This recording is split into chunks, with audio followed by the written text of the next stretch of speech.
talk about booking travel with third-party booking platforms like Expedia, Priceline, or Kayak maybe. A recent traveler told me, a young traveler, because I'm always curious how people are traveling, she told me that to plan an elaborate trip to Europe, she used Kayak because she said that they price matched or price compared everything. So I'm not sure if she meant flights, excursions, hotel rooms, accommodations, all that, but that's just what she said that she used. So first of all, one of the most important things to understand when booking with a third-party online platform is that hotels treat third-party bookers differently than they do direct bookers, or maybe vendors and suppliers within the travel industry that book directly with them through contracts or consortiums that they have. So third-party bookers are treated differently, and thus that results in a less than perfect experience for the guest. So in other words, you're treated like maybe second rate, a second class citizen, because they know that you are not a loyalty member and that the chances of you're bringing them repeat business is very unlikely. You're a once and done bargain shopper, and you're just going to be next for the great next deal, as opposed to bringing them repeat business, let alone any types of referrals. So you're looked at differently, and therefore you're treated differently.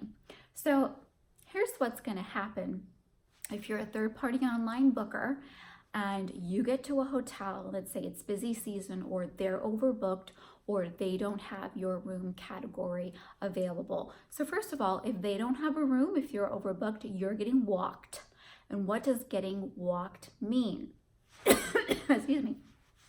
Getting walked means you're packing it up. You're going across town, you're going across the street, wherever one of their sister properties is that they have a bed open for you, that's where you're going. You're not even going to unpack. You're just going to be sent back from whence you came, because you are not a priority to them over their direct bookings. Okay, so let's say you don't get walked. They do have a bed available, but let's say on your third-party booking platform, you booked an ocean room or ocean view room, and they don't have that available anymore because they, again, gave priority to their direct bookings. So you may get a garden view or you may get a city view, but if your room category is not available, then you're not getting it. And they are very much within their right to do that, because if you read the fine print, if you really go looking for it on these third-party booking platforms, you will find that they do reserve the right to do that. So direct bookings always take priority over you because they know that you're most likely not to become a loyalty reward member. Getting the perks and benefits that go with membership doesn't matter to you because you'll likely never be back. The other truth to understand is that,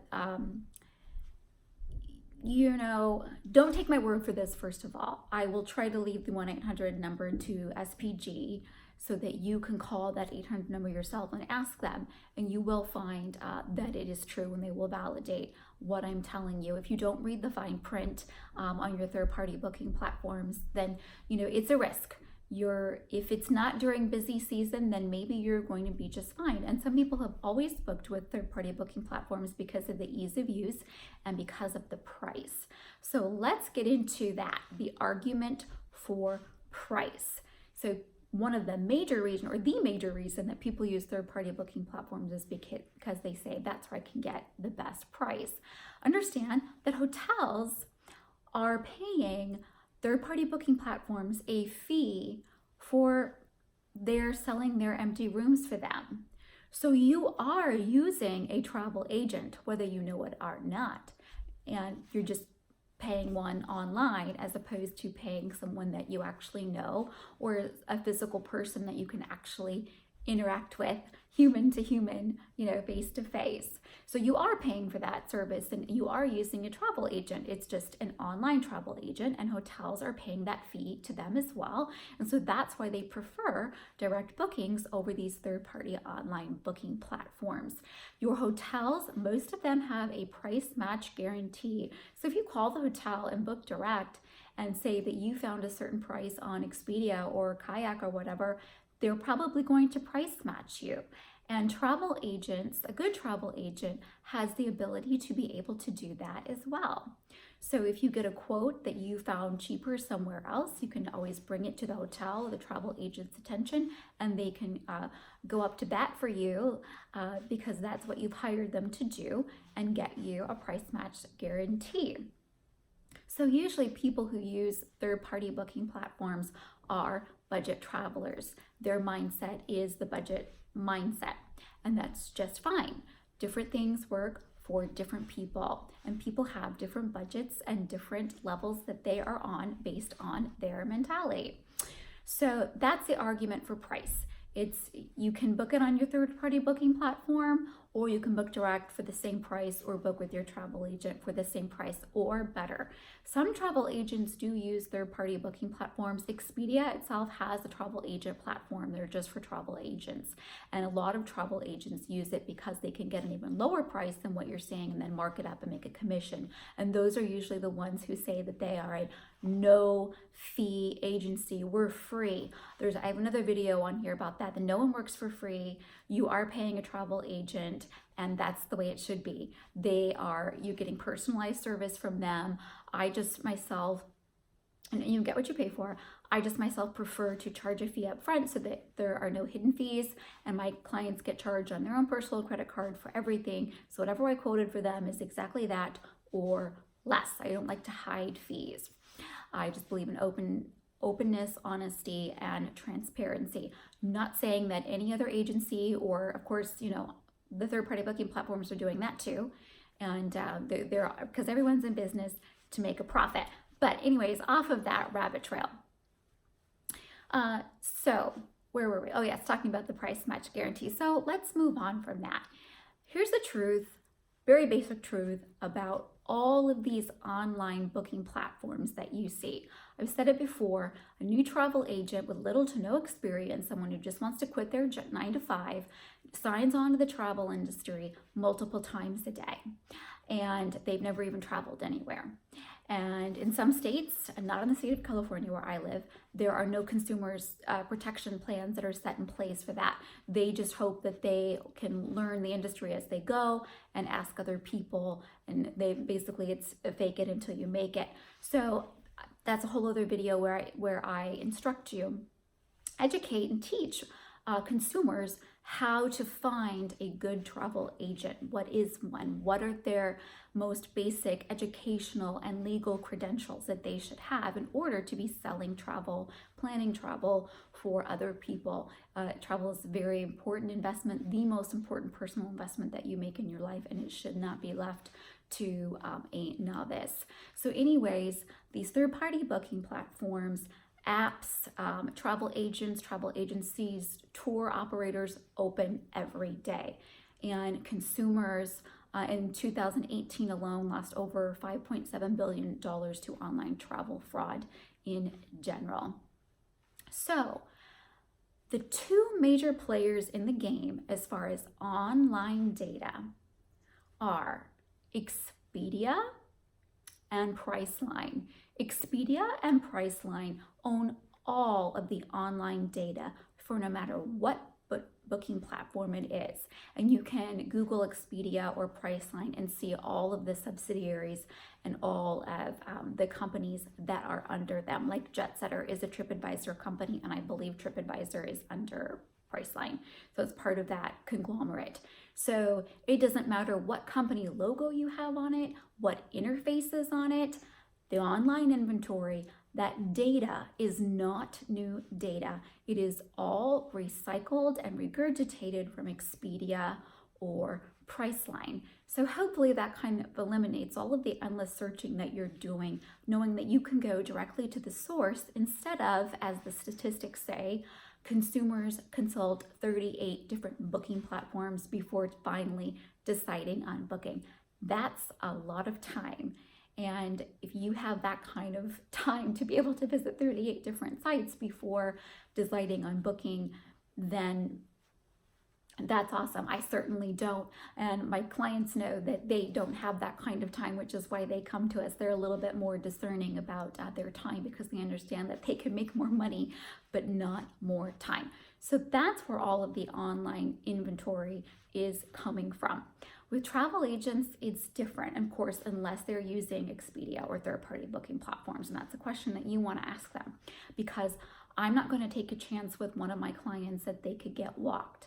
I do know of a consortium where I use their preferred products because of the amenities and upgrades that I can get for my clients. But I know that their lower level products, which would be 2-3 star all-inclusives, I do not use them for that because I know that they have contracts with Expedia and I know that they're using third-party booking platforms, and I will not chance one of my clients getting walked from a hotel because then I know I'll never see them again.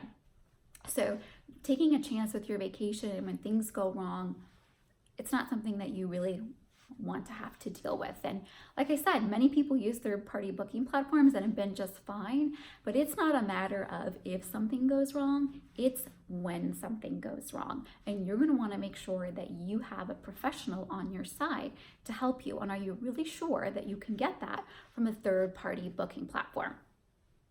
So here's some other disadvantages to using your third-party booking platforms. Usually they're selling non-refundable rates. And trust me, they are non-refundable. Every consumer or seller rather has the ability to be able to refund you if they want to, but they're not. And it's not something that you can just charge back on your credit card.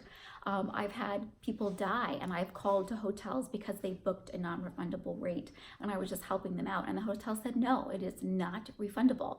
You didn't show up, you're not getting your money back. So non-refundable rates. Number 2, there's no perks or benefits. So you're not getting any upgrades.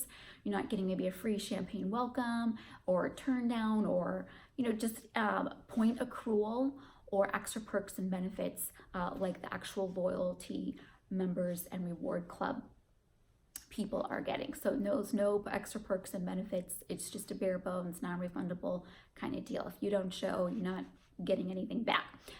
And the third thing would be poor customer service. You're going to deal with an 800 number when you book on a third-party booking platform. Let's say you have a connection and you miss a flight. The airlines are not going to help you. If it's their fault, they more than likely will. But if it's your fault, they're not going to help you. They're going to send you back from whence you came, and they are going to tell you need to consult with whoever you booked this with. And tell you that for the travel agent or agency as well, but they'll be able to help you. And I've gotten up at 4 a.m. trying to help people who've missed connections so that they can get on to their flights. When you call an 800 number from a third-party booking platform, those people are not there to help you. They're there to answer the phone. Those types of companies that operate on a massive level like that, they outsource their customer service. So who knows what country is picking up and who knows who's picking up. It's certainly not someone that's educated in the travel industry. And if you have a major problem and you call them, they're going to tell you to go to the embassy. They're going to tell you to contact your lawyer. They are in a crisis situation. They are not going to be able to help you. So you want to take that into consideration. If something goes wrong and you're stuck and you're stranded and you've got to call an 800 number, what is that going to look like? So the bottom line is, yes, consumers are going to continue to book on third-party booking platforms because of the price and because of the ease of use. But understand that you get what you pay for. And that's the same way with anything in life, with any kind of service you're using, with any kind of business that you are buying products from, whatever. You do get what you pay for. And these hotels and companies, I understand, a good person in business understands that you can spend days, weeks, months, years trying to reproduce budget travelers over and over and over again. and you can continually bang your head up against the wall and repeat the same patterns and the same processes and waste your time on budget travelers or budget clients that you'll never see again, that will never sing your praises, that will never give you referrals, that will never become a repeat client. Or you can invest your time in clients that will be loyal, repeat customers and bring you business again and again, year after year, and who you can sell more of the same things to at an even better service level, at an even better rate, and just keep bringing them the most amazing customized experiences of a lifetime. And I think that anyone watching this, you would think the same thing. Yeah, she's right. I can keep, trying to repeat and market to budget clients, or I can focus on a very good hardcore product that people will use again and again because they value the service, they value the price, and they value you and the expertise that you have. So again, ask yourself, what kind of people will you fill your pipeline with? If you're a budget traveler, and that's fine. Again, there's no judgment.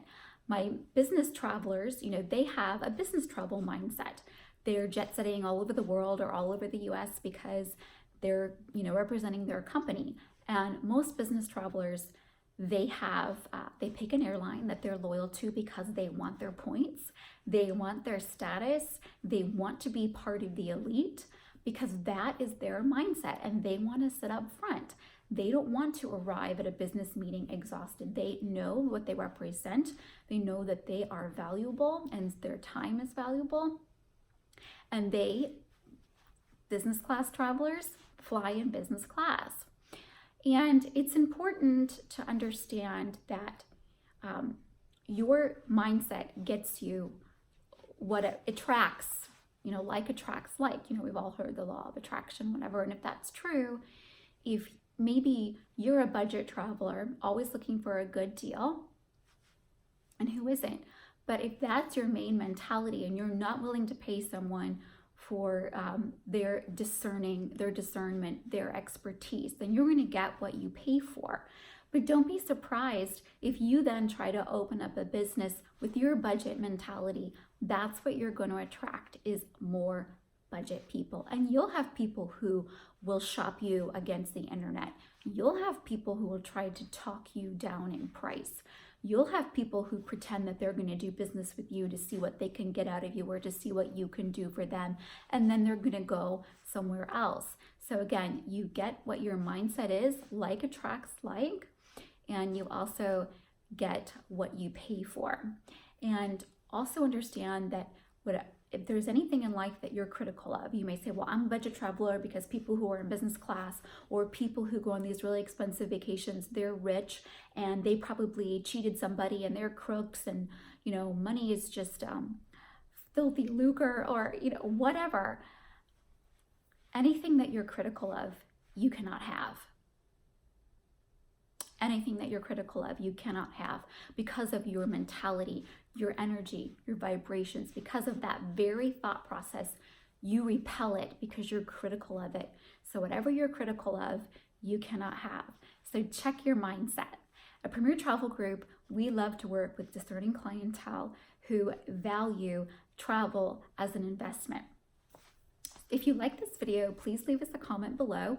We'd love to have you subscribe to our channel.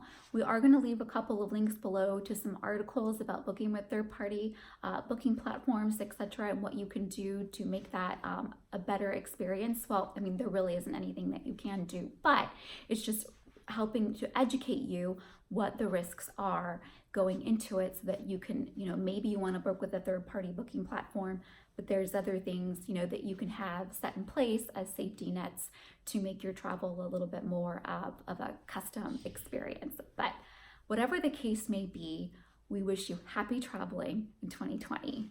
Thanks for listening.